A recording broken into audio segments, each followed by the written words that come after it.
আমার মনে হয় প্রত্যেকটা ক্রিকেটারের এরকম ড্রিম থাকে যে প্রথমে দেশের হয়ে প্রতিনিধিত্ব করা অবশ্যই, তারপরে যদি আবার এটা ওয়ার্ল্ড কাপের মতো একটা আসরে এই ধরনের অপরচুনিটি আসে তাহলে তো ওই প্লেয়ারের জন্য অনেক গর্বের একটা ব্যাপার এবং অনেক এক্সাইটিং একটা মুহূর্ত আমার কাছে মনে হয়। সো পাশাপাশি যেটা আমার কাছে মনে হয় যে এই সময়টাকে এনজয় করতে চাই এবং টিমের হয়ে প্রত্যেক দিন কন্ট্রিবিউট করতে চাই, যে রেসপন্সিবিলিটিসটা আছে ওইটা ঠিকভাবে পালন করতে চাই, এটাই টার্গেট। আর খুব বেশি ক্যাপ্টেন হওয়া নিয়ে যে অনেক বেশি দায়িত্ব বেড়ে গেছে জিনিসটা এভাবেও চিন্তা করতে চাই না।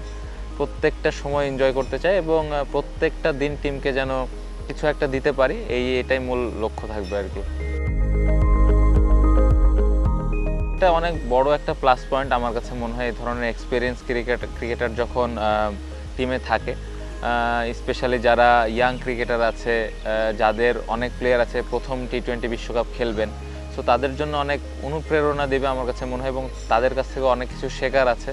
পাশাপাশি তাদের তো ক্যাপ্টেন্সি করারও একটা অভিজ্ঞতা আছে। সো আমি আশা করব যে অনেক টাফ টাইমে আমার কোনো ধরনের কোনো হেল্প যদি প্রয়োজন হয় তারা অবশ্যই আমাকে করবেন। সোফার অলরেডি করছেন, অনেক সময় কোনো জায়গায় যদি আমার কোনো সাজেশনের প্রয়োজন হয় তারা এগিয়ে আসেন। সো ওয়ার্ল্ড কাপে এরকম এর ব্যতিক্রম হবে না বলে আমি আশা করি। সো অবশ্যই আমাদের টিমের জন্য একটা প্লাস পয়েন্ট। আলাদাভাবে চাওয়া কিছু নেই আমার কাছে। প্রত্যেকটা প্লেয়ারকে আমি সবার কাছ থেকে আমার সমান এক্সপেকটেশন, যার যে রোলটা থাকবে ওই রোল অনুযায়ী যেন টিমে কন্ট্রিবিউট করে, এটাই প্রধান চাওয়া থাকবে। আলাদাভাবে যদি বলেন, আমি চাইবো যে সাকিব ভাই তার এক্সপিরিয়েন্সটা প্রত্যেকটা ক্রিকেটারকে শেয়ার করবেন। তার যেই তিনি এই গত বছরগুলোতে যে এক্সপিরিয়েন্সগুলো ফেস করেছেন ওই আইডিয়াসগুলো ইয়াং ক্রিকেটারদের দিলে আমার মনে হয় তারা অনেক উপকৃত হবেন, অলরেডি যেটা উনি করেন।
করি যে প্রত্যেকটা ম্যাচ কিভাবে আমি টিমকে কন্ট্রিবিউট করতে পারি, এটাই লক্ষ্য।